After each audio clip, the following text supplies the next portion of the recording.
Paulo, when you think about success, who comes to your mind and why?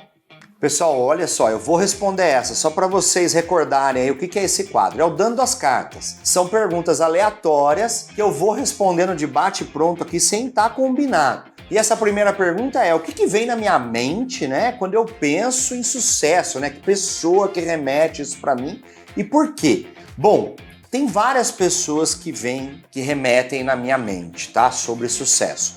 Tanto do meio esportivo, tanto do meio profissional, tanto do meio religioso. A gente pode falar aqui, sucesso tem vários tipos, né? Mas eu vou tentar pegar, assim, quem eu sempre usei de exemplo, quem eu sempre busquei, assim, para falar até nas minhas aulas, isso e aquilo. Para mim foi o Bill Gates, gente. Quando eu penso em sucesso, eu lembro desse cara, porque eu lembro, assim, de adolescente, quando ele começou a ficar o homem mais rico do mundo, era na minha época, assim, entrando na idade adulta, que eu olhava e falava, nossa, o Bill Gates. O Bill Gates, ele para mim é o sinônimo de gente rica. Assim como estamos trabalhando aí para o Pelé entrar no dicionário como qualidade, né, insuperável, um adjetivo, né, você é Pelé de tal coisa, para mim sempre foi a referência o Bill Gates. Eu sei que hoje, tem o Elon Musk, tem o cara lá das marcas de luxo, tem o cara da Amazon, mas o Bill Gates, ele ficou muito tempo no primeiro lugar.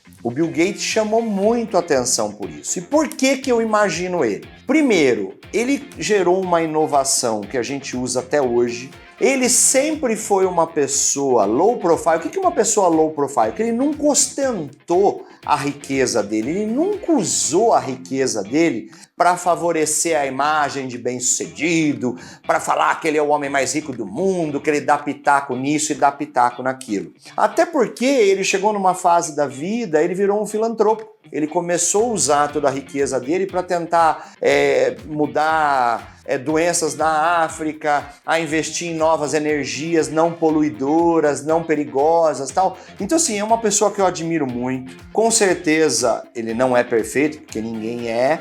Mas quando eu olho para o Bill Gates, me remete, sim, uma pessoa que batalhou muito pelo que fez, foi um gênio da minha era, com certeza, e eu acho que ele é uma pessoa que realmente usa de todo o poder aquisitivo que ele conquistou para realizar um bem. Então eu admiro ele de várias formas e acho que ele é uma pessoa que deveria se tornar referência mesmo para as outras, do fato de ser bem-sucedido e usar todo esse sucesso a favor da própria humanidade. E ele é um cara, ao meu ver, que fez isso. Então, Bill Gates, tamo junto.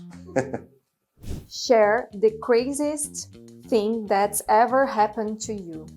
Nossa, eu compartilhar com vocês uma das coisas mais loucas que aconteceu comigo? Com certeza tiveram várias. Bom, para eu compartilhar com vocês, vamos fazer o seguinte, a coisa mais louca que já aconteceu comigo, ela pode ser boa ou pode ser ruim. Então eu vou dar o exemplo de uma boa e de uma ruim, tudo bem? Essa resposta eu vou dar duas para vocês. De uma coisa boa, talvez para você não seja, mas para mim foi.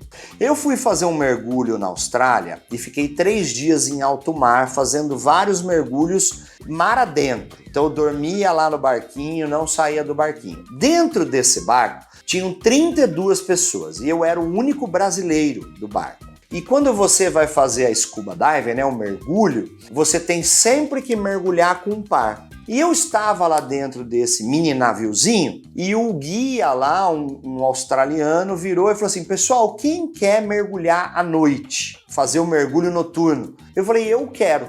E o meu parceiro teve que ir junto comigo. Só que eu não sabia muito o que eu ia esperar naquele mergulho. Porque o australiano tinha um sotaque absurdo local, eu quase não entendia nada que ele falava. Ele me chamava de Paulo, pra vocês terem uma ideia. O meu nome, eu escutava isso. E aí, vamos lá fazer o mergulho. E dessas 32 pessoas, só eu quis entrar na água à noite. Só que o meu parceiro era um alemão e teve que entrar na água comigo. E daí o guia virou, gente, vai mais uma dupla para não ir só os dois. E falou para ir uma outra dupla lá. Desses 32, 28 ficou no barco e só nós 4 fomos entrar na água. E eu fui o primeiro a entrar na água. E só para contextualizar para vocês, esse barco ficava ancorado em alto mar e ele ficava com luzes acesas para dentro do mar. E quando nós íamos comer no barco, a gente tinha uma draga que ficava puxando a água do mar, que você ia com o seu prato e meio que passava uma água nele para pré-limpar, para depois a tripulação cuidar da limpeza mais fina, né? Vamos dizer assim. Mas a gente passava. E quando caía essa comida no mar, vinham vários peixinhos ali, porque além da luz chamar a atenção, era noite, e a comida caía ali. Então vinham os vários peixinhos. Porém, eu fui o primeiro a entrar na água. E desavisado, não sabia. Como vem os peixinhos e como tem a luz, tinha mais, olha, incontáveis tubarões. Então os tubarões ficavam rodeando o barco para pegar esses peixinhos. E eu pulei na água, a hora que eu vi, eu tava assim, praticamente, num ninho de tubarão. E eu falei, meu Deus, será que deu algum problema aqui, né? O cara deixou eu pular na água, ele não me avisou muito sobre isso. Na hora eu falei assim, bom, antes morrer na Austrália, que é mais chique, do que lá em Avaré, né? Na represa lá. Pô, eu tô em alto mar aqui na Austrália, vai sair pelo menos na CNN.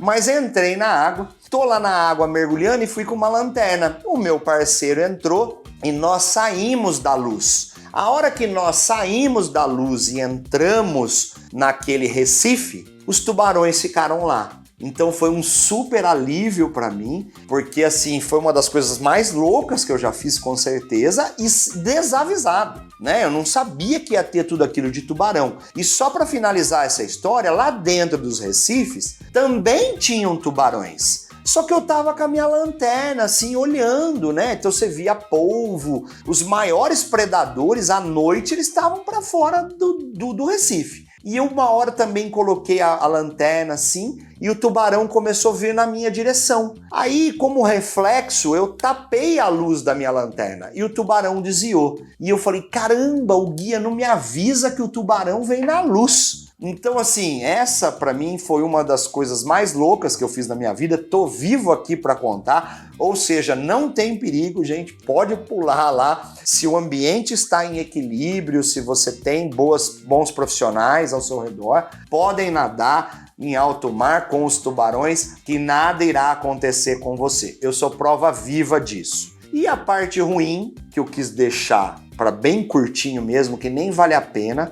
eu fui assaltado em São Paulo no ano passado, colocaram uma arma na minha cara, aquilo me gerou muitos problemas. Então assim, nas duas situações eu estava desavisado, né? Foi surpresa do mesmo jeito. Mas uma para mim, as dos tubarões, foi pro bem, e no dia seguinte toda a tripulação entrou, porque eu contei o quanto foi maravilhoso entrar, ver os tubarões, ver os grandes peixes à noite. E no dia seguinte, essas 32 pessoas quiseram fazer o noturno. Já o do assalto, não aconselho a ninguém querer fazer ou querer passar pelo que eu passei. Então essas foram as coisas mais loucas que já fiz ou já me aconteceram na minha vida. Qual foi a de vocês? Conta aí pra mim. Pularia aí com os tubarões? É sensacional, né? Mas do assalto esquece, galera. Ninguém tem que passar por isso, não.